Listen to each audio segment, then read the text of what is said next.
Au sommaire, le Covid-19, un mois, jour pour jour, après le premier cas au Sénégal. Le bilan a été tiré ce matin par le ministre de la Santé et son état-major. Les détails, tous les détails dans ce journal. La stratégie semble marcher, mais la vigilance reste de rigueur. 5 nouveaux cas enregistrés ces dernières 24 heures et 10 nouvelles guérisons. Les autorités sanitaires donnent rendez-vous au lendemain de la période de 14 jours après la fermeture des frontières. En première ligne de la guerre contre le Covid-19, le personnel de santé dont l'engagement est salué unanimement. Parmi eux, les médecins, pharmaciens, chirurgiens, dentistes et vétérinaires dont l'âge de la retraite va passer à 65 ans.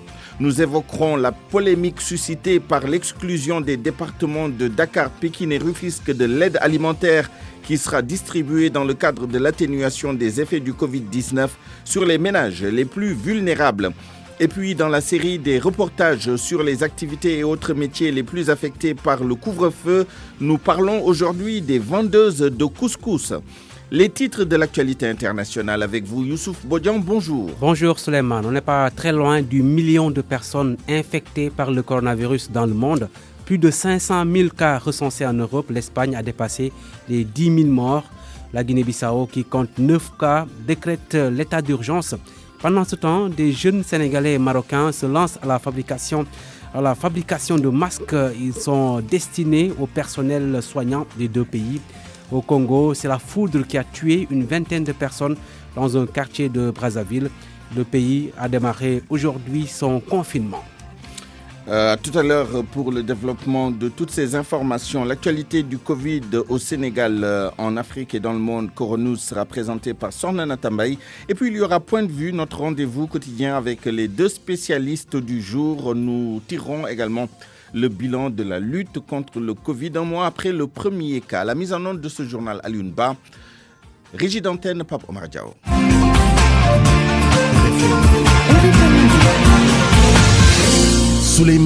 Il y a donc un mois, le Sénégal a enregistré son premier cas de Covid-19. Ce 2 avril, c'est en grande formation que l'état-major chargé de coordonner la lutte contre la pandémie s'est présenté pour faire le point sur les opérations et tirer un premier bilan tant au plan stratégique qu'au niveau opérationnel. Tout d'abord, le ministre de la Santé et de l'Action sociale a donné le bilan des dernières 24 heures, des chiffres en nette baisse quant aux nouveaux cas et en nette hausse s'agissant des guérisons. Voici Abdoulaye Diouf Sarr lors du briefing de ce matin sur la RTS.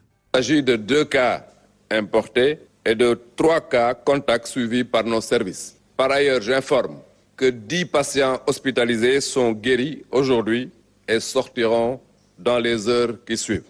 À ce jour, 195 cas ont été déclarés positifs. Malheureusement, ont évacué. Donc, on a 138 patients à ce jour en traitement. Quant au responsable du centre des opérations d'urgence sanitaire, le docteur Abdoulaye Bousso, il est revenu sur le bilan d'un mois de stratégie et d'opérations pour lutter contre le Covid. Je vous propose de l'entendre sur ce bilan mensuel. Ce qu'on peut dire aujourd'hui sur cette situation, c'est que aussi en analysant les chiffres, nous avons au moins 40% de cas importés dans le total des patients positifs, personnes qui ont été infectées et qui ont importé la maladie. Et nous avons aujourd'hui 4% de patients dont les cas n'ont pas de lien épidémiologique, ce qu'on appelle les cas communautaires.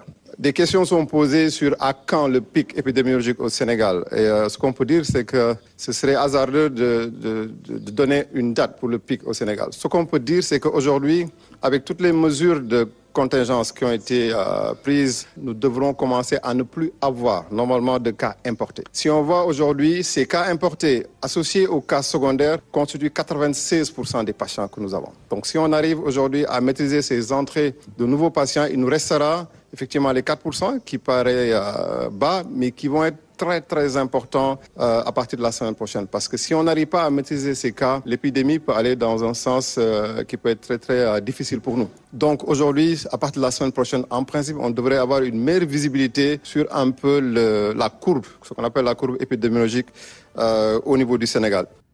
La stratégie de lutte qui semble donner de bons résultats, même s'il ne faut surtout pas baisser les bras en termes de sensibilisation et de prévention. Stratégie au niveau des tests, au niveau de la prise en charge et au niveau thérapeutique passé en revue par Mohamed Ali Mouba.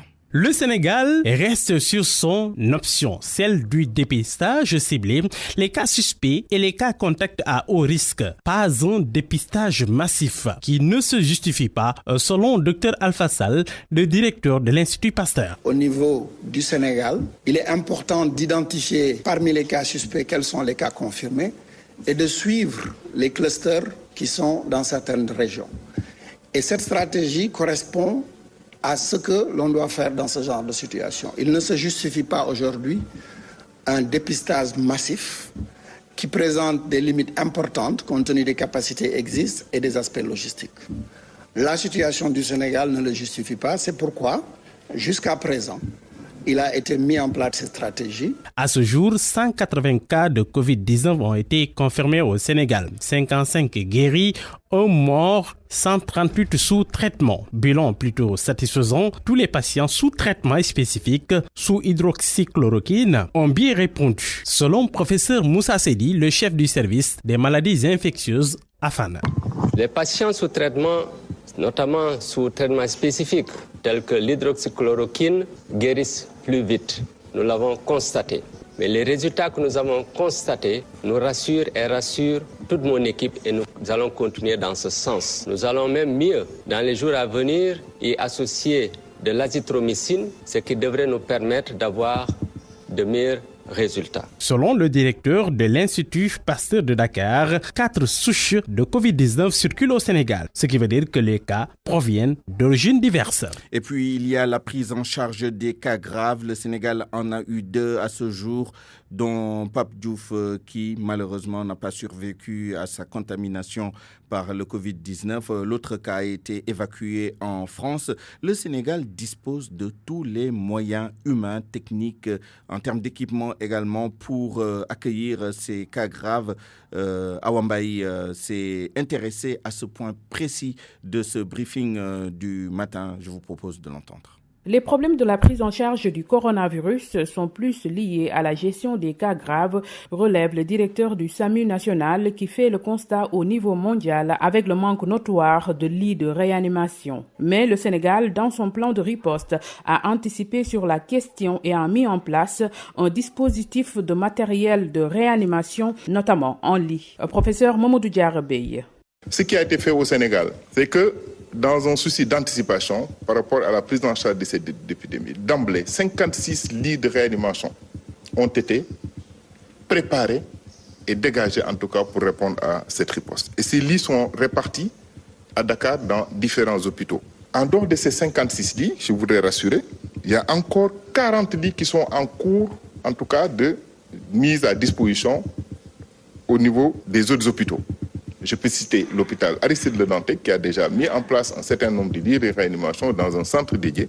C'est le cas également de l'hôpital général de Grand Yoff. C'est le cas également de l'hôpital de Pikine. Sur la disponibilité des respirateurs, le directeur du SAMU national n'a pas jugé nécessaire de mettre au premier plan ces machines qui ne sont pas toujours utilisées dans la prise en charge des cas jugés graves. Moi, je voudrais rassurer, mais ce n'est pas réellement le respirateur. Tous les malades n'ont pas besoin de respirateurs. C'est une phase de prise en charge qui est assez longue.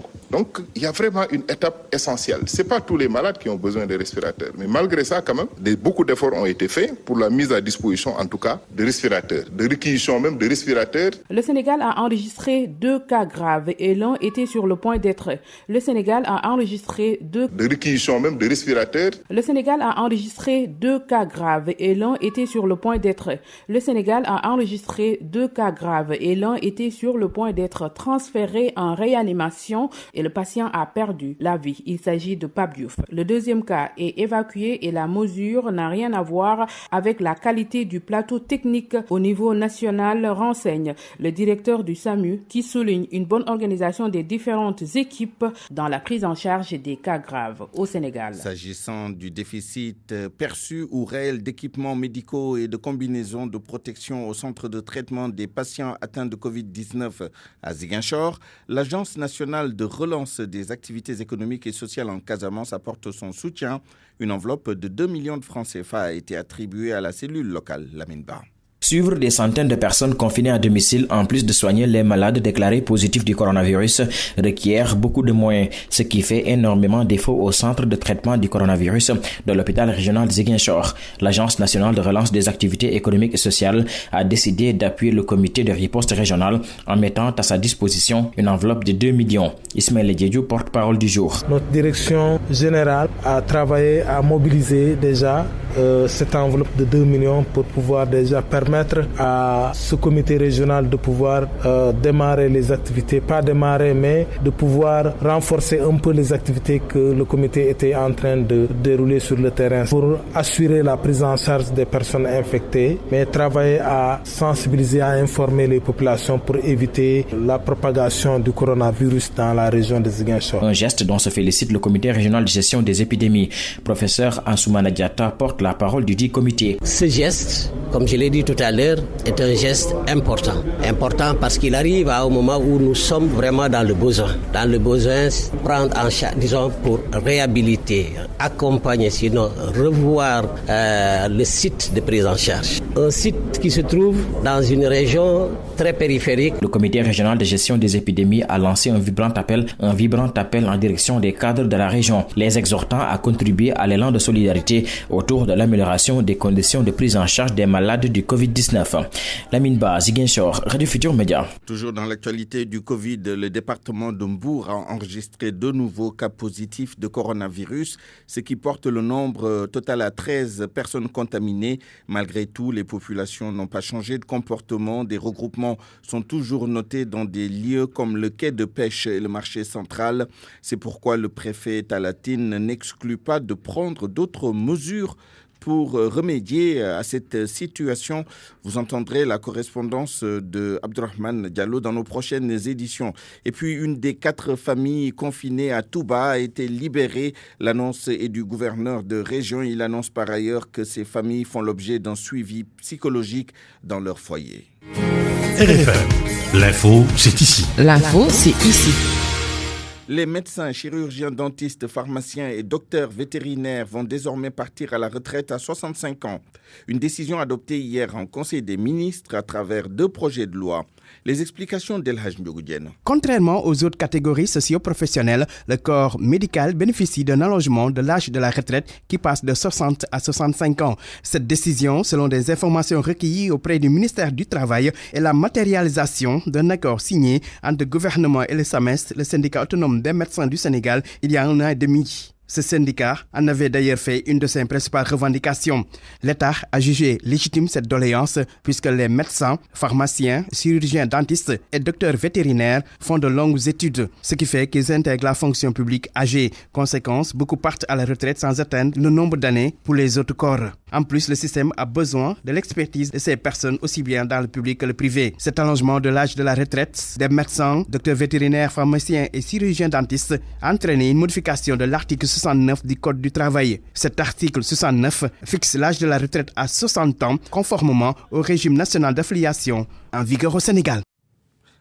Le reste de l'actualité, donc, avec l'impact du Covid sur le déroulement de l'année scolaire. Les étudiants et élèves obligés de rester à la maison jusqu'en début mai, au moins.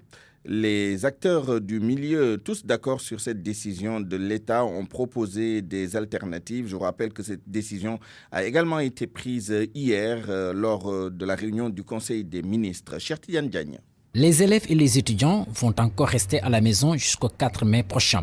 Ainsi en a décidé le chef de l'État Macky Sall hier en Conseil des ministres sur proposition des ministres en charge de l'éducation et de l'enseignement supérieur. Saourou Sène, secrétaire général du syndicat autonome de l'enseignement moyen et secondaire, est en phase avec l'État dans ce combat contre le Covid-19 car l'école constitue, à son avis, une couche vulnérable dans la propagation de la pandémie. Cette situation oblige les États quand même à prendre leurs responsabilités. Si cela appelle la prolongation donc de ces vacances, mais nous ne pouvons que constater cela. Damsek est membre de la Fédération des parents d'élèves, il en est le secrétaire général et il est en parfait accord avec cette décision. C'est quelque chose de très réfléchi et surtout par rapport à la situation.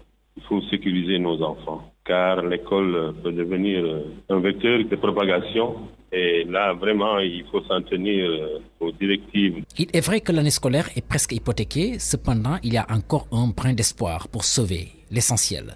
Voici la recette miracle de Saroussen. Ce qui est en train d'être fait au niveau des télévisions de façon disparate mérite d'être réorganisé. Il faut qu'on se retrouve avec d'autres acteurs qui sont dans le domaine de la technique et de la technologie pour avoir non seulement de bonnes plateformes, que ces plateformes-là soient très bien encadrées par des pédagogues. Les parents d'élèves prient d'abord pour la maîtrise du Covid-19 et préconisent des solutions en même temps. Stopper la pandémie. En ce moment-là, on saura vraiment si reprendre les cours serait une bonne chose. Sinon, il y a le système habituel de rattrapage. Un mois, jour pour jour, que le premier cas de Covid-19 a été enregistré dans notre pays. Au vu de la propagation rapide de la maladie, l'État a décidé de fermer toutes les écoles et universités.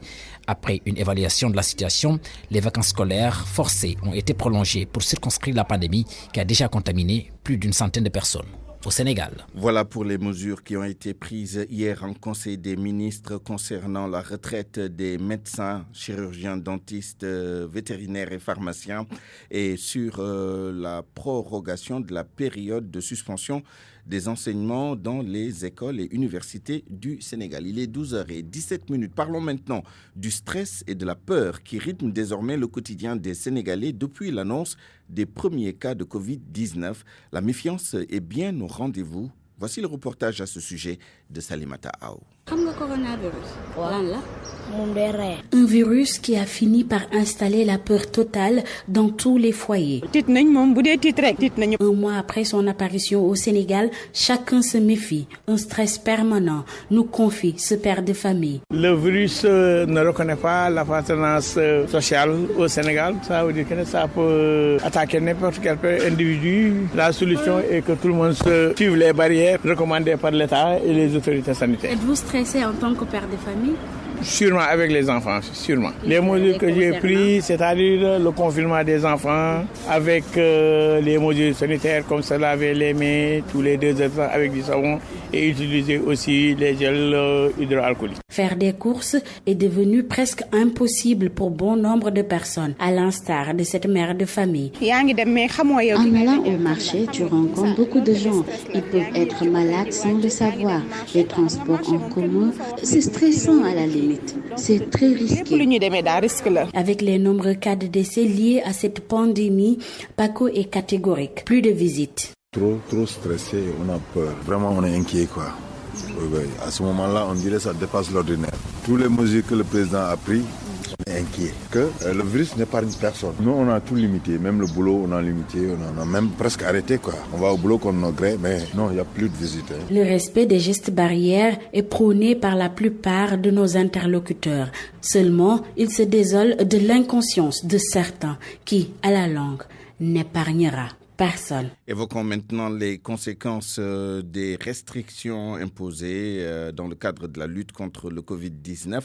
Le couvre-feu ne fait pas l'affaire des vendeuses de couscous le soir. Elles ont changé leurs horaires en raison de cette situation. Les clients aussi sont obligés de s'adapter. Suivons le reportage de Mokalsoum Li au marché de Yoff. Sa maison se trouve à l'entrée d'une vaste concession au quartier Nengagne de Yoff et dans sa petite cour, des ustensiles de cuisine de toutes sortes, calebasses, marmites, tamis et autres. À côté, une bassine remplie de couscous et une marmite en pleine ébullition. Mère Thierry, comme l'appellent ses clients, s'active pour écouler son produit avant 19h. Si je m'installe très tôt, je parviens à écouler facilement mon couscous. Il m'arrive même de rentrer plus vite que prévu quand je ne vois plus de clients. Ça m'arrange surtout avec le couvre-feu. Cap sur le marché de Yoff, quelques dames posent fièrement le calebasse de couscous. On se bouscule devant ces vendeuses. Mère Ndion veut tout faire pour épuiser son couscous très tôt. La plupart de nos clients viennent chercher du couscous avant 20h. Moi, je reste ici en fonction de l'heure. Je quitte le marché très tôt et ça fait l'affaire de tout le monde. Âgée d'une vingtaine d'années, Aminata est venue acheter du couscous sur la demande de sa maman. Pas question de perdre son temps. Au début, on venait ici à 20h, mais comme maintenant il y a le couvre-feu et que c'est obligé de rester à la maison à partir de 20h. C'est pour cela que je suis venue à 17h au moins d'acheter du couscous pour que les policiers ne puissent pas me trouver ici parce que je suis vraiment peur d'eux. En cette période de couvre-feu, les habitudes changent. Vendeurs et clients, tout le monde est tenu de respecter l'heure avant l'arrivée des forces de l'ordre. Vendre son couscous ou s'en procurer, une vraie course contre la montre.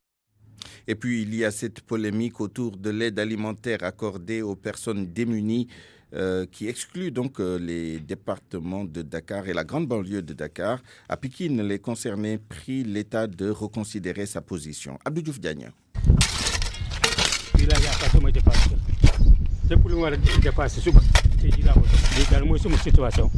Âgé de 75 ans, Seydou Sow est obligé de s'armer de sa pelle chaque jour pour trouver de quoi nourrir sa famille. Il dit ne pas comprendre cette mesure des autorités qui écartent certaines personnes de l'aide alimentaire.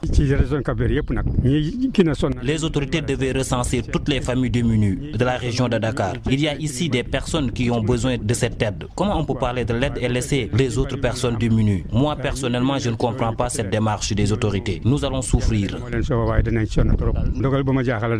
Après Seydou, c'est au tour de Nouna Ndiaye de dénoncer cette démarche. Selon elle, la crise touche pratiquement tout le monde. Les autorités n'ont pas besoin de faire une sélection. Nous sommes tous fatigués. Soit on aide tout le monde ou on arrête tout. Nous ne voulons pas de ségrégation. Ce citoyen rencontré dans un garage de mécaniciens relativise. Pour moi, c'est une décision normale, car des experts ont fait des études avant de prendre cette mesure. Peut-être après, l'État va faire quelque chose pour les habitants de la région de Dakar. Les familles démunies rencontrées demandent aux autorités de reconsidérer cette décision. RFM Rufisque, Abdou Diouf Diagne. Et puis reparlons de l'inhumation hier dans la stricte intimité familiale de Pape Diouf, l'ancien président de l'Olympique de Marseille, décédé du Covid-19. Cette inhumation d'un musulman mort d'une maladie contagieuse obéit à certaines normes selon l'imam de la grande mosquée de Liberté 6, imam Maktar Ndiaye, s'en explique au téléphone avec El Hadj Ndiogou Diène. Pour les rites funéraires concernant des personnes mortes à la suite d'une épidémie comme le Covid-19, la législation islamique ou même les oulémas de la législation islamique nous recommandent de recueillir l'avis d'un médecin spécialiste en maladies contagieuses. Et si ce dernier affirme que ces personnes continuent à être source de contamination après leur mort, là, il est hors de question de leur accomplir la toilette mortuaire pour éviter, n'est-ce pas, une éventuelle contamination au sein, bien entendu, de la communauté. Et dans une pareille situation, les corps seront tout simplement enveloppés dans une housse mortuaire, étanche, hermétiquement fermée, puis recouverte d'un drap. Une opération qui sera faite par le personnel médical en collaboration avec les services d'hygiène, avec l'aide bien entendu de la famille du défunt. Et après cette phase, on procède à la prière mortuaire et à l'inhumation dans la plus grande intimité, avec bien entendu toutes les mesures nécessaires de prévention. Voilà donc ce que l'islam prévoit, n'est-ce pas, pour une personne morte à la suite d'une épidémie comme le Covid-19. Une brève pour le reste de l'actualité et pour refermer cette fenêtre sur l'actualité nationale. À l'instant même, nous apprenons qu'un huissier saisit une partie des biens de l'ancien Premier ministre Abdou Mbaye à l'un des appartements lui appartenant et occupé par son actuelle épouse. C'est dans le cadre de l'affaire qui oppose Abdou Mbaye à son ancienne épouse Aïssata Diak. RFM. L'actualité internationale. Rebonjour Youssouf Bodian. Bonjour Souleymane. La Guinée-Bissau annonce des mesures d'urgence pour lutter contre le coronavirus. L'état d'urgence est décrété par le président Umaro Sissoco Embalo. Des mesures exceptionnelles pour éviter la propagation du virus dans le pays qui compte 9 cas confirmés. Les détails avec notre correspondant à Bissau, Noah Mankali. La réglementation est contenue dans un décret gouvernemental numéro 7/2020 du 1er avril, publié ce jour à Bissau. Le document a été approuvé le 28 mars et promulgué ce jour par le chef de l'État bissau-guinéen Oumar Sissoco Embalo. Selon le règlement, les personnes infectées par le coronavirus et les personnes pour lesquelles l'autorité sanitaire a envisagé une infection suspectée de Covid-19 sont exposées en isolement obligatoire à leur domicile ou à un centre de santé approprié. Le règlement a précisé que la violation de l'obligation d'isolement dans les cas submentionnés constituerait un délit de désobéissance au terme de la législation pénale appliquée.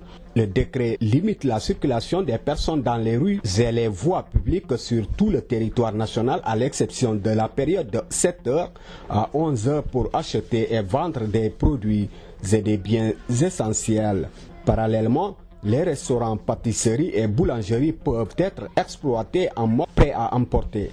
Il est interdit de manière générale ou privée tous les regroupements, défilés, rayons, rassemblements, manifestations publiques et manifestations sur la voie publique de plus de 5 personnes sans respecter la distance de moins 2 mètres pour éviter l'éventuelle infection, détermine le décret.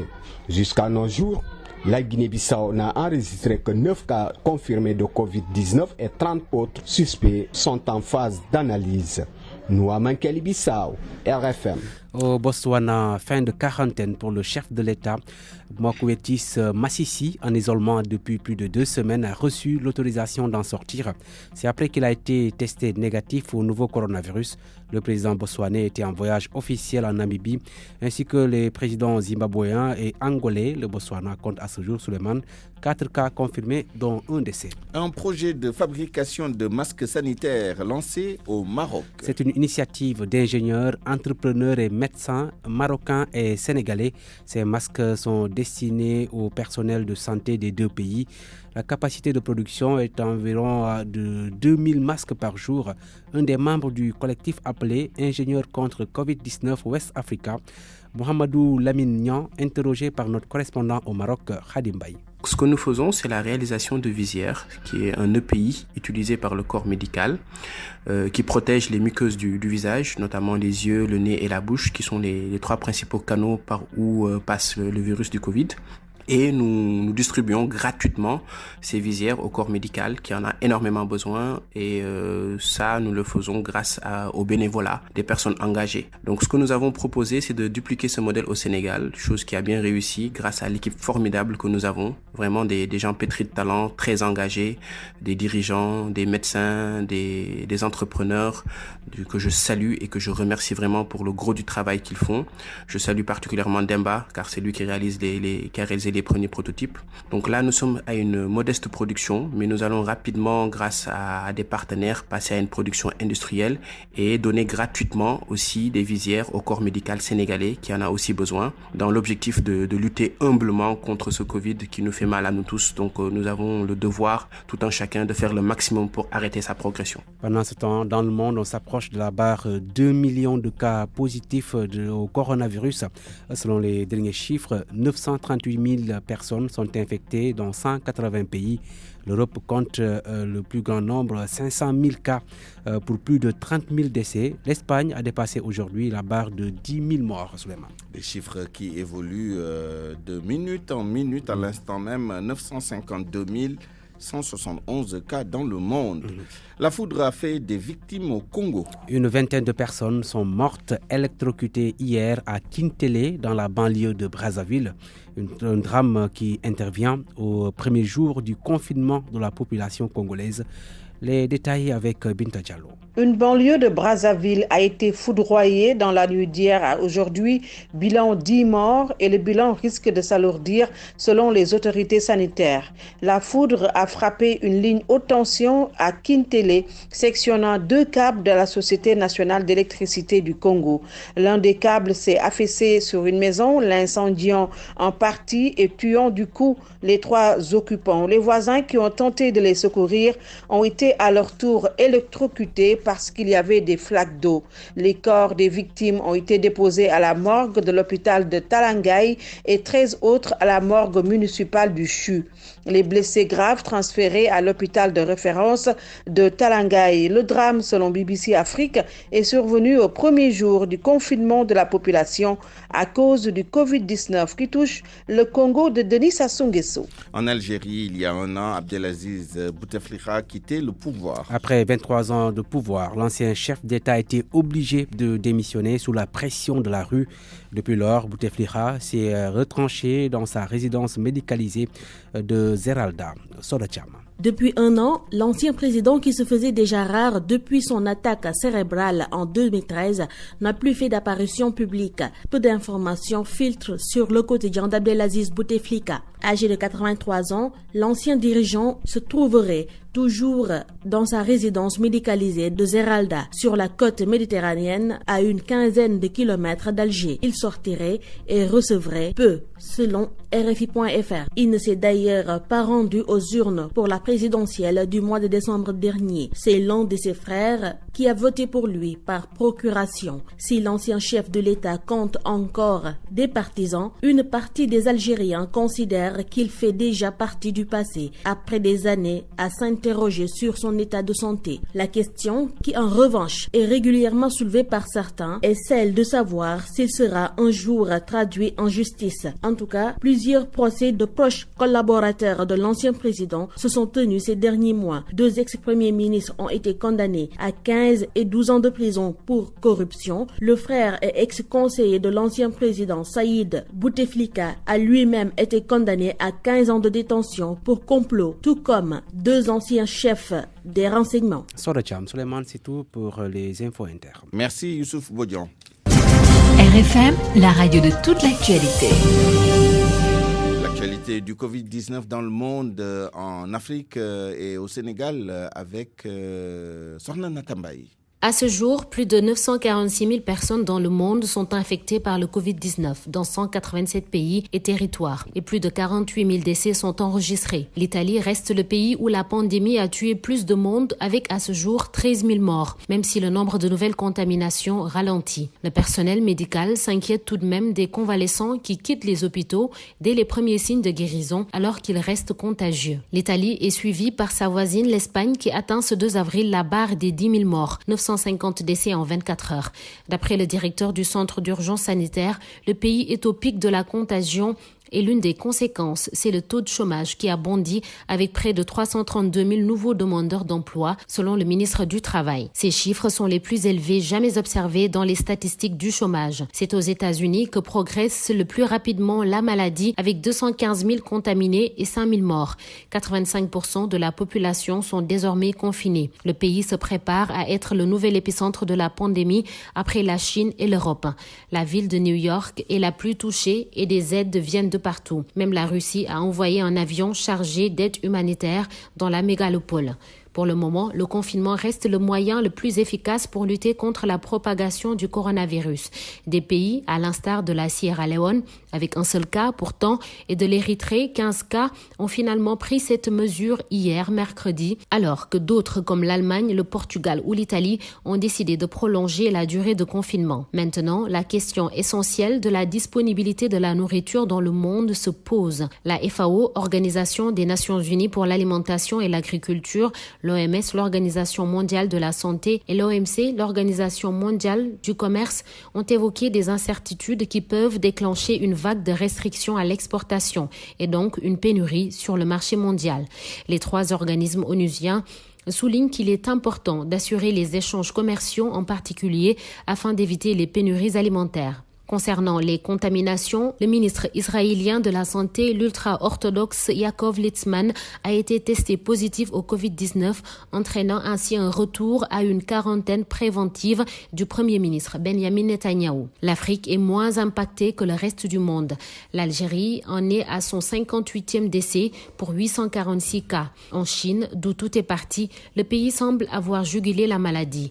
Toutefois, dans le comté de Jia, situé à environ 800 km de Pékin, dans la province de Henan, les habitants ont été placés en confinement après la découverte d'un cas de Covid-19. La Chine a fait état ce jeudi de 55 nouveaux cas de personnes positives au nouveau coronavirus, mais asymptomatiques. Plus d'1 millier sont sous observation médicale. Pour terminer, cette pierre de Donald Trump dans le jardin de la Chine. Le pays aurait menti sur le nombre de morts, estime Washington. Leurs chiffres semblent un peu sous-estimés. Et je suis gentil quand je dis ça, a déclaré Donald Trump. RFM, la presse du jour. La presse de ce jeudi 2 avril 2020, lui, est commentée par Mohamed Ali Mouba. Bonjour, Maba Diouf repose pour l'éternité à Yoff. Inhumé hier dans la plus grande discrétion, Pape Diouf a été privé de funérailles nationales par le Covid-19, écrit le journal Record, lequel confrère constate que seules 6 personnes ont été autorisées à assister à la mise en terre. C'est que la famille du défunt et les autorités sanitaires se sont accordées pour qu'il en soit ainsi. Pape Diouf, les secrets d'un enterrement, l'observateur note qu'outre son neveu, Pape a été accompagné à sa dernière demeure par ses fidèles collaborateurs. Il s'agit de Thierno Seydi, d'Etienne Mendy, des gens avec qui il a collaboré lorsqu'il était agent de joueur avant de leur mettre le pied à l'étrier. Ces derniers, en compagnie des sapeurs-pompiers, des éléments du service national d'hygiène et sous la supervision du docteur Abdoulaye Bousso, le directeur du centre des opérations d'urgence sanitaire, seul présent. Le ministère de la Santé qui a chapeauté l'enterrement a veillé à ce que le rituel funéraire consacré aux musulmans décédés soit intégralement respecté, relève encore le journal, mais pour autant les hommages ne sont pas arrêtés. La loi d'habilitation nationale, carte blanche au président de la République, en présence de 33 députés, l'Assemblée a adopté hier à l'unanimité le projet de loi permettant à Macky Sall de prendre par ordonnance des mesures relevant du domaine de la loi pour faire face à l'état d'urgence sanitaire. Mais l'observateur note que l'amendement à polémique a été supprimé. C'est que l'objectif c'était de pouvoir faire face à certaines diligences liées au fonctionnement du service public de la justice en ces périodes de restriction d'activité fortement recommandées. Des députés comme Ousmane Sonko se sont opposés et puis Abdou Mbow de la mouvance présidentielle a proposé qu'on supprime l'amendement à polémique. Les députés Sonko et Mamadou Lamine Diallo n'ont pas voté la loi d'habilitation. Je ne participerai pas au vote d'une loi qui donne le pouvoir au président de légiférer par ordonnance à toute matière. Cela, même si je partage l'idée d'un front contre le Covid-19, a dit le député leader du mouvement Teki Mamadou Lamine Diallo. En tout état de cause, la loi est passée. Macky Sall, seul maître à bord, bicheron d'ailleurs le journal Vox Populi, le chef de l'État concentre désormais les pouvoirs exécutifs et législatifs entre ses mains pour 3 mois. Conclusion de source à allez-y Macky, la voie est libre. Justement, le président Sall met les gaz. 146 000 tonnes de denrées alimentaires vont être distribuées dans les prochains jours. Le ministère de Mansour Faye va se charger de la répartition de sacs de riz de 50 kg, 10 litres d'huile, 10 kg de sucre, 10 kg de pâtes alimentaires et un paquet de savon de 300 grammes pour 60 à 65 milliards. Chaque famille retenue recevra ces denrées. Ces vivres sont destinés aux 553 communes du Sénégal. Dakar, Pikine, Rufisque, Thiès exclut. La gratuité des factures d'électricité pour la tranche sociale à l'étude aussi. La rentrée scolaire et universitaire reportée au 4 mai 2020, informe Le Soleil. 330 millions en denrées alimentaires pour les maîtres coraniques, note encore le journal Sud Quotidien qui titre Macky confine l'école et perfuse les daras. Pendant ce temps, le diable continue de nous infecter car sur 195 effectués, 15 sont revenus positifs hier. Il s'agit d'un cas importé de 12 cas contacts, soit au total 190 personnes testées positives à la Covid-19 depuis le 2 mars dernier. Le journal Vox Populi en conclut que le Sénégal est proche des 200 cas. Le cas de Pikine a contaminé sa femme et son enfant. Dans le journal Les Échos, Nitdoff dénonce les charognards. Il dit que c'est une mafia qui est en train de s'organiser sur le dos du hip-hop sénégalais. Vous êtes en train de monter des dossiers avec des mensonges et en gonflant des chiffres du genre que vous avez été impacté par le Covid-19. Réponse de fou malade dans le même journal. Latif Coulibaly lui a remis 3 millions en 2018. C'est quelqu'un qui fricote avec les politiques. Puis sport, Kouyaté, la polyvalence et la régularité en chiffres. Le confrère nous dit que Kouyaté a fait 62 sélections, 3 buts et 2 passes décisives. À son actif donc, seuls Sadio et Ghana sont plus capés que lui. 1 but et 1 passe décisive contre la Namibie. Dans le journal Sunu Lamb, Luc Nicolaï essaie de boire. La demande de liberté totale rejetée pour lui. Luc reste en prison, nous dit Sunu Lamb, qui relève que la cour d'appel de Saint-Louis se déclare incompétente. Bonne lecture à tous. Parole aux auditeurs. L'actualité, qu'en pensez-vous ? À 12h40, bienvenue à Point de vue avec cette question: quels enseignements tirer pour le système sanitaire sénégalais pour l'avenir de la pandémie du Covid-19? Et pour tenter de répondre à cette question, je suis en ligne et en direct avec le professeur Adama Faye, spécialiste de santé publique, enseignant-chercheur à l'Institut Santé et Développement de l'Université Cheikh Anta Diop de Dakar. Professeur, bonjour. Bonjour, monsieur Nia, comment vous allez? Très bien, et vous-même? Oui, ça va bien. Parfait, merci. Bonjour également à Mbalo Diacham, secrétaire général du SUTSAS, le syndicat unique des travailleurs de la santé et de l'action sociale. Bonjour, monsieur Nia. Très bien. Bonjour à vos auditeurs aussi. Merci. Avant de répondre à la question centrale de cette émission, c'est-à-dire quels sont les enseignements, les leçons à apprendre de la gestion jusqu'à présent du Covid-19 au Sénégal pour l'avenir du système sanitaire sénégalais, je voudrais solliciter votre réaction après le briefing qui a été fait ce matin, le bilan, disons, intermédiaire à un mois depuis le premier cas de Covid-19 au Sénégal. D'abord, avec vous, professeur Adama Faye, quelle est votre réaction après l'exercice de transparence, d'information et de sensibilisation de ce matin avec le ministre et tout son état-major? Merci beaucoup. Je pense qu'il y a un travail extrêmement important, comme vous l'avez dit, qui est en train d'être mené par le ministre de la Santé et son équipe depuis l'avènement de cette épidémie. Et donc, si on voit bien la distribution des cas, c'est-à-dire leur évolution, on se rend compte que au début, c'était plus des cas importés. Et depuis quelque temps, donc, on observe plus les cas contacts, avec quelques apparitions de cas communautaires. Donc, cela veut dire qu'il y a eu une très bonne gestion de l'épidémie et on se rend compte que le nombre de cas commence à se stabiliser entre 12, 13, 14, 15, avec quelques artefacts. On avait observé 20 cas. Aujourd'hui aussi, on a observé 5 cas. Ce sont des artefacts, mais normalement, je pense que la moyenne tourne autour d'une dizaine. De 12, 13, 14, 15. Et donc, cette moyenne qu'on va observer pendant quelques jours. Et que parallèlement aussi, on va observer une augmentation du nombre de malades guéris du fait de la durée qu'il faut pour observer cette guérison. Ce qui fait qu'en moyenne, on va sortir avec le même nombre de malades. Donc je pense que ça correspond à la phase stable de la courbe qui normalement précède la phase de chute, donc qu'on devrait observer normalement d'ici la fin du mois d'avril. Les acteurs restent très prudents sur ce point, mais est-ce que vous anticipez, disons, une régression, voire une disparition de la maladie du Sénégal si on continue sur cette voie-là dans les prochains jours, dans les prochaines semaines? En tout cas, si moi je m'en tiens au communiqué du ministre de la Santé, et bon, je pense qu'il n'y a aucune raison de douter des résultats qu'il donne, parce que c'est des résultats qui viennent directement de Pasteur, qui les communique au ministre. Normalement, donc, je pense qu'on va dans le sens d'une diminution des cas. Donc, il faut dire qu'aussi il y a beaucoup de stratégies qui ont été mises en œuvre et que manifestement ces stratégies commencent à montrer leurs fruits parce qu'on a en fait tout ce qui est diminution de la circulation, aussi bien au niveau interne qu'au niveau externe. Ça permet un peu de stabiliser les populations. Et aussi le fait que les gens bougent de moins en moins, donc il y a moins de contacts entre les personnes. On sait que l'élément le plus important, ce sont les contacts. Donc il y a moins de contacts entre les personnes et qu'on se rend compte qu'il y a un grand nombre de tests que l'on fait et il y a moins de négatifs. Aujourd'hui, avec, je pense, près de 127 tests, il n'y a que 5 qui sont revenus positifs.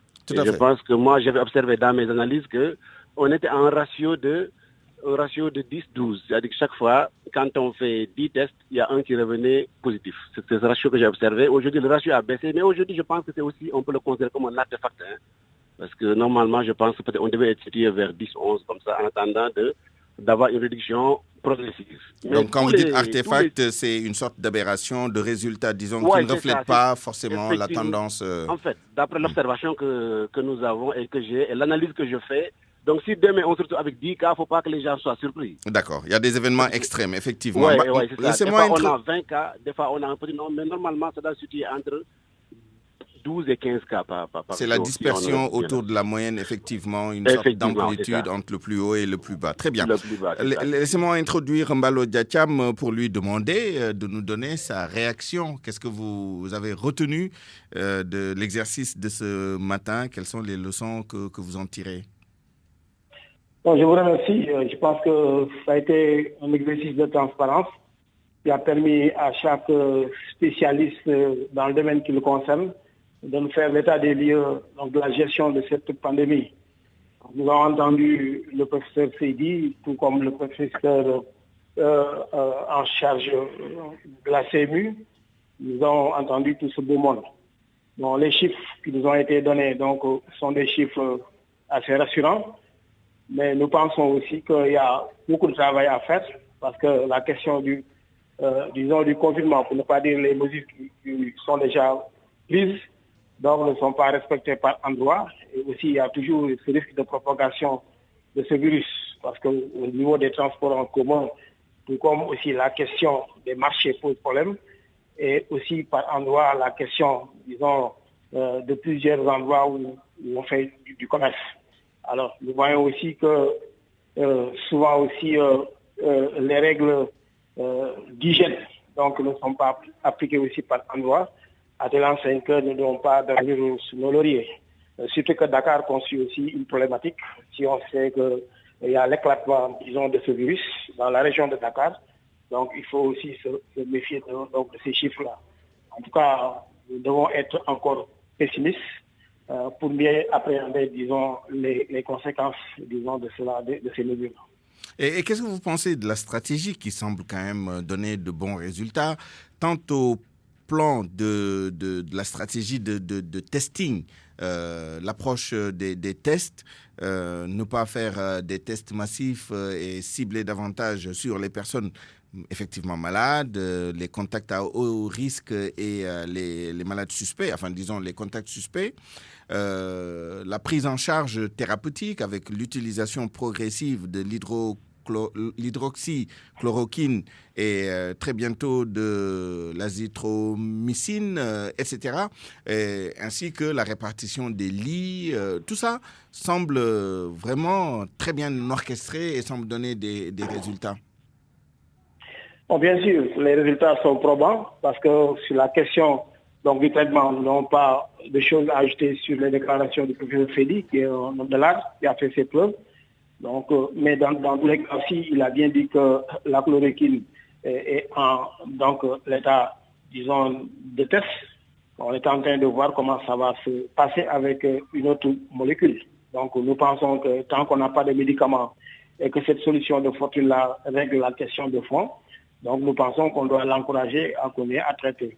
Maintenant, la question des lits a été toujours une problématique parce que nous avons tout le temps parlé de plateau technique. Dans toutes nos luttes, on a parlé du plateau technique, des ressources humaines, du financement de la santé. Nous pensons qu'aussi ces problèmes aussi aujourd'hui sont mis à nu et nous pensons que c'est les enseignements aussi qu'on devait tirer donc, de cette lutte. Maintenant, sur la question des tests, l'idéal est de tester tout le monde. C'est ça l'idéal. Mais si on n'arrive pas à le faire, on se contente donc de ce qu'on a.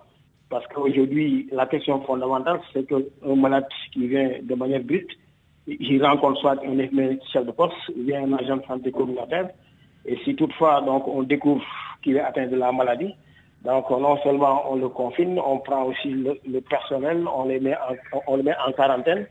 Et donc ça pose problème. Donc, en tout cas, l'idéal, c'était d'avoir les tests qui permettraient et des équipements aussi de protection à tous les niveaux des points de prestation pour mieux annihiler la propagation, disons, de ce virus-là. Il nous reste moins de 2 minutes. Vraiment, professeur, 1 minute à chacun. Quelle est vraiment pour vous la leçon à tirer pour le futur s'agissant du système sanitaire? Quelle est vraiment la mesure phare qu'il faudrait prendre pour l'avenir en tirant les leçons de cette pandémie? Merci beaucoup. Je pense que le problème majeur qu'on a constaté, c'est la faiblesse de la capacité de diagnostic.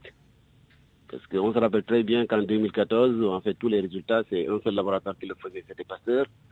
Cette année, il y a aussi Pasteur qui connaît de le faire. On y a ajouté l'IRSF, mais on se demande quelle est la place des laboratoires au niveau national. Donc je pense que ça, c'est vraiment une question qu'il faudrait résoudre le plus rapidement possible, parce que les épidémies, c'est des événements qui vont survenir tous les 10 ans. Hein. Donc j'imagine que d'ici 10 ans, on aura encore une autre épidémie et qu'il faudrait qu'on anticipe. Il ne faut plus qu'on soit dans cette situation où même si on voudrait faire les tests à large échelle, on sait qu'on n'a pas les moyens pour le faire. Et donc actuellement, je plaide pour le professeur Seydi, parce que je pense qu'actuellement, ils sont en train de construire un nouveau service. Je pense que c'est l'opportunité il faut en profiter pour lui permettre d'avoir un laboratoire de haut niveau qui lui permet de faire l'ensemble des analyses de la pandémie. Je pense que c'est vraiment fondamental. Des cas. Si on veut, et aussi voir au niveau des régions, qu'est-ce que l'on peut faire pour les laboratoires. Pour décentraliser un peu les laboratoires. Effectivement. Merci.